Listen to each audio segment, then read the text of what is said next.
आला बघ.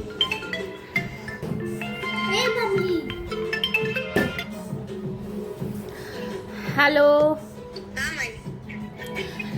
परीला रोनीतला बोलायचंय. व्हिडिओ कॉल करायचा आहे म्हणे आम्हाला. तुम्ही इतके दिवस फोन का नाही केला? तुम्ही आम्हाला फोन का केला नाही? आवाज बंद कर टीव्हीचा आवाज बंद कर. खेळायला नाही, आम्ही इथंच होते. काय करत होते तुम्ही? तर बोलले नाही करू जास्त. त्या दिवशी मी तर बोलत होते. बोलली नाही म्हणे तू. बघ मी व्हिडिओ कॉल केलाय. तुम्ही कॉल नाही केला. केला होता तुम्ही बोलले नाही. नाही केला. शिरपूरला गेले मम्मी. माझ्या मम्मीकडे आली. शिरपूरचं घर नाही रे, ते मामीच्या घरचं आहे. हं. मला शिरपूरला वाटतं. हे बोला, व्यवस्थित बोला. आणि आता ते तुला जाते मी. मामी शिरपूरला चालली बघ. परी, मामी शिरपूरला चालली, तुला जायचंय का? दक्ष, तू पण जाणार तर मी आजी सोबत जाणार. तुम्ही पण. तुला आता मी शिरपूरला जाते. तुम्हाला घरी पाठवताय करू. आज घरी जाताय. आज जात आहे, मामा जाणार आहे ना आज घरी. मामा, दादा, परी पण जाणार आहे घरी. माझ्या माई, रोनू आणि शिरपूरला येत आहे. ए मम्मी तुम्ही मला मम्मी त्यांना चट्टी करतोय. दक्ष, अरे हा चहा चालू आहे आमचा आणि व्हिडिओ बघणं पण चालू आहे. आता मी काय हं, तुझा पण व्हिडिओ करते.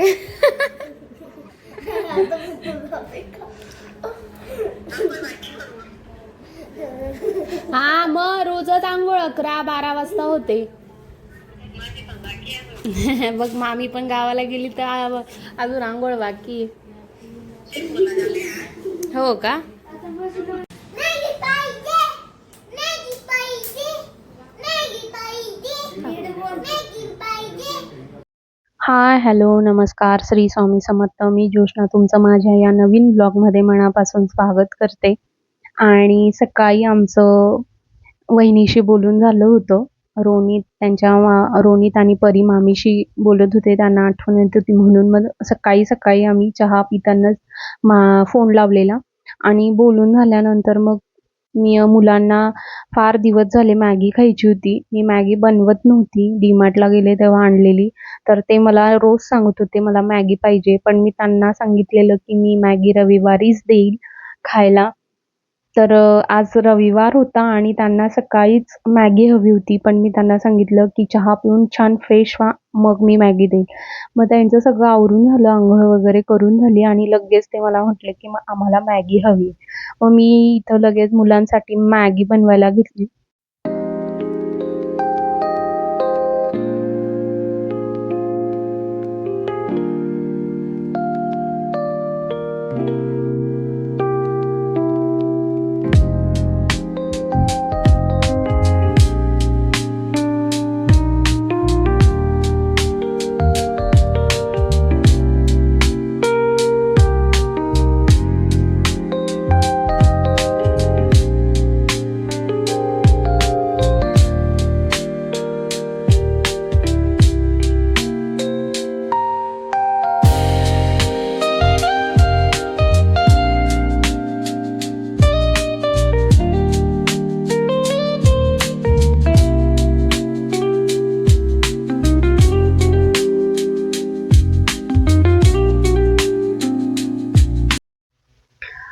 तिकडं मॅगी मी बनवतच होते आणि इकडं मुलं हॉलमध्ये बॉल खेळत होते. आणि बॉल खेळता खेळता त्याला जोराचा त्या फरशीला बॉल लागला आणि ती फरशी डायरेक्ट बाहेर आली. ती आधीच नावालाच तिथं लागून होती, कारण आधी हवेने दार आपटून आपटून तिथली फरशी ती थोडीशी निघालीच होती. पण आज बॉल लागून ती पूर्ण बाहेरच आली. आणि चेतनने मला सांगितलं की भरशी पूर्ण बाहेर आली आहे. तर तो प्रयत्न करत होता की ते असंच जुळतंय का, लावता येतंय का, पण ते लागत नव्हतं. आतलं सिमेंट जे होतं ते पण बाहेर आलं होतं बऱ्यापैकी. मग तो इथं क्लीन करून घेत होता की जेणेकरून ते जे एक्स्ट्राचं लागलंय ते क्लीन करून घेतो आणि त्याला सिमेंटने चिटकवतो. करत होता. पण ते काही होतच नव्हतं. आधी मिस्टरांनी खूप प्रयत्न केला होता. कारण तेव्हा पूर्ण आलं नव्हतं. आजूबाजूचं जे होतं तिथं लाईन तयार झाली होती. मग ती लाईन त्यांनी कव्हर करून घेतली होती. पण ते माहीत नाही काय झालं, आज बॉल खेळता-खेळता ते पूर्णच निघालं. मग चेतन आलाच होता. तर मग मी त्याला सांगितलं, की "तुझ्या हातानं ते व्यवस्थित छान लावून दे" असं. तो इथं आपल्या सराट्याने प्रयत्न करत होता करण्याचा. मग नंतर ते जे सिमेंटचा जो गट्टा आहे तो पूर्ण बाहेरच आला, निघाला, फरशी वेगळी झाली आणि मग तो मला म्हणत होता, की "तुझ्याकडं जर व्हाईट सिमेंट असेल, तर मग त्याला आत्ताच लावून देतो, नाहीतर मग जाऊन व्हाईट सिमेंट घेऊन येतो." पण मागच्या वेळेला जेव्हा ते मिस्टर माझे करत होते, तेव्हाच त्यांनी सिमेंट आणलं होतं. तर लकीली माझ्याकडे सिमेंट घरात अवेलेबल होतं. मग मी त्याला लगेच ते दिलं आणि तो इथं ते लावून घेत होता.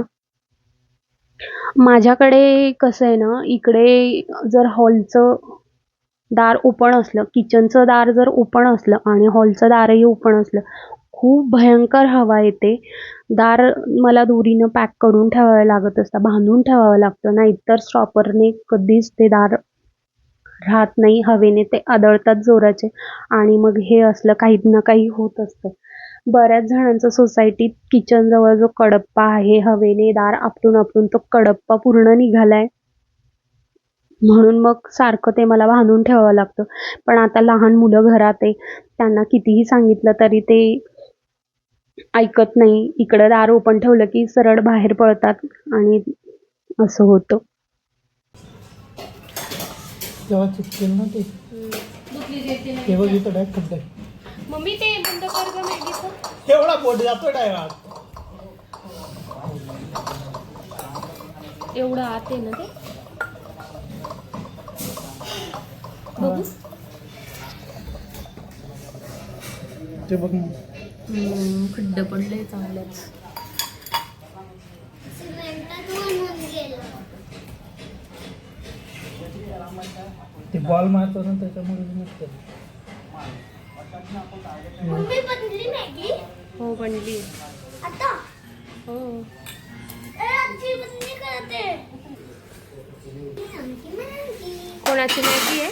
आमची हे आहे मॅगी छान छान छान. मॅगी अनहेल्दी आहे परी.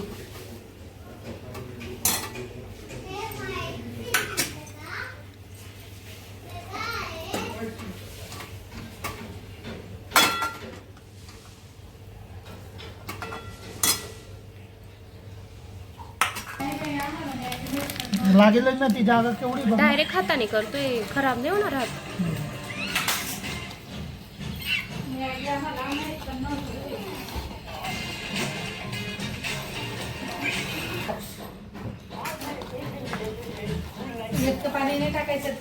अगं ते मोठं खड्डा आहे, ते बुजावं लागेल पहिले मधून. कोरडं करावं लागतं. इथं ते दिसून जातं तिथून. ते बुजशील ना तू. हे बघ हो दिसून जातं ते. आता हे मध्ये खड्डं होतं ते आता बुजावं लागेल ना. हे बघ ना.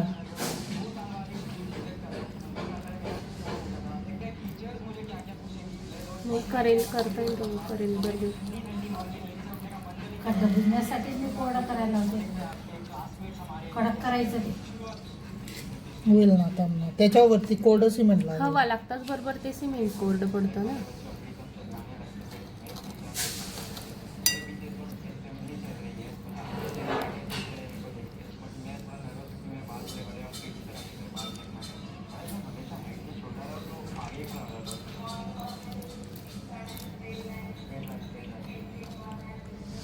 त्याच्यात सिमेंट आहे आणि नग टाकायला. आणि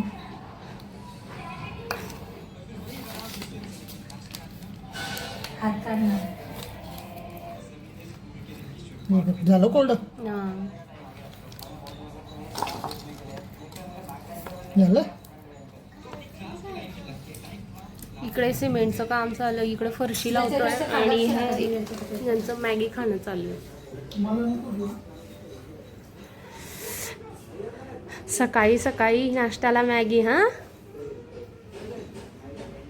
काय येते मॅगी, तेवढं काय आवडते मॅगी?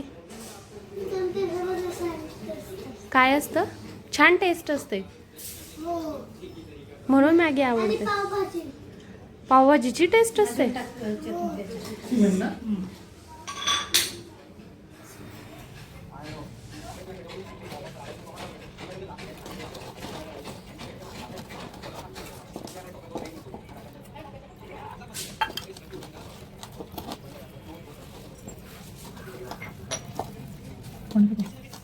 याच्यात आहे ना, पुसून आली.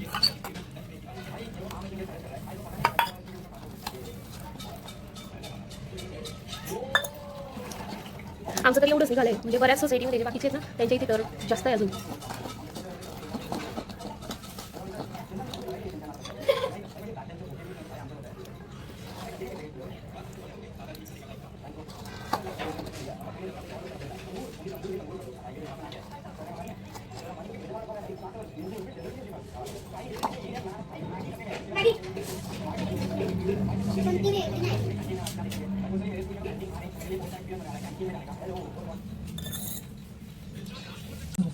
मध्ये बघ गॅपच पडला तो.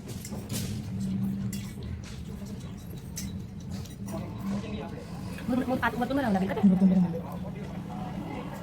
एकदा पहिले पण निघाली होती आणि तेव्हा पण ती फरशी लावली होती, पण राहिली नाही ती, परत निघून गेली. यावेळेला तर संपूर्ण तेच निघालं. हे कोणतं सिमेंट? हे आपलं वेगळं सिमेंट आहे ना, पांढरं नाही काळं सिमेंट आहे. तरी पण नाही राहिलं, काळं सिमेंट करतो. म्हणजे जास्त लावलं तर कमी सिमेंट लावलं म्हणून निघालं का?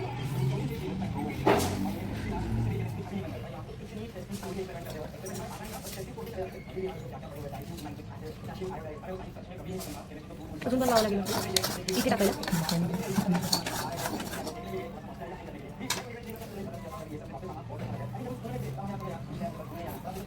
इकडची पण निघू शकते असं वाटायला लागलं. तळा गेला.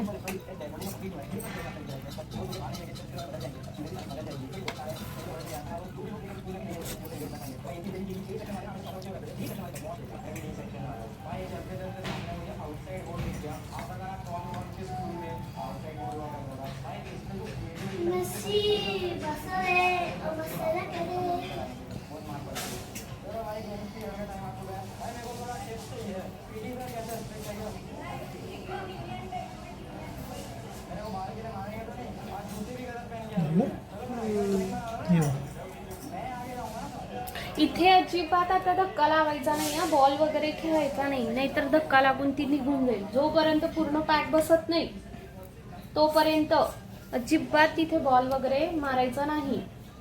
कळलं तुम्हाला ती गणना सांगते मी.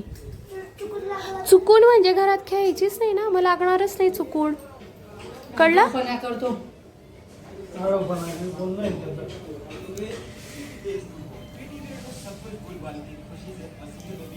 आहे याला लगेच पाण्यात टाकावं लागेल, नाहीतर कोरडं झालं तर निघणार नाही.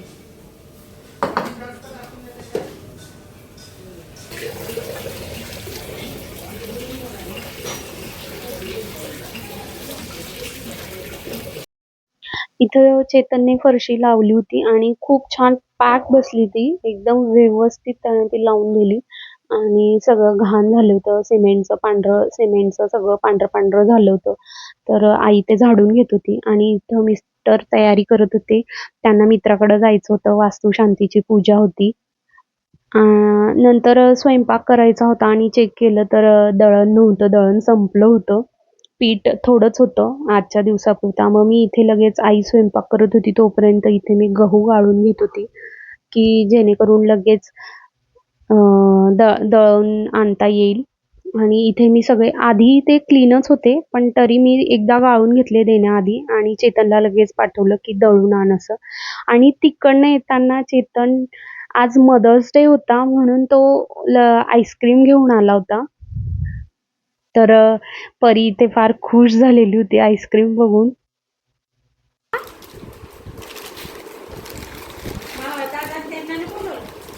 दादा कुठे? नाही, सेकंड फ्लोअर. मी गेलो तेव्हा दिसले, आता काय चेंज आहे ग्रीन आणि पिंकमध्ये? याच्यात येऊन जाते मग ती वेळ फ्रीजमध्ये. कशी खाऊन जाते. आईस्क्रीम खाऊन झाली होती आणि थोड्या वेळात चेतन आणि दक्षला घरी जायचं होतं. ते निघायची तयारी चालू होती त्यांची. आणि इथं परीला चेतन म्हणत होता की तुझ्या आईनं सांगितलंय की येताना परीला सोबतच घेऊन यायचं. तर तिला जायचं नव्हतं म्हणून ती इथे रडत होती.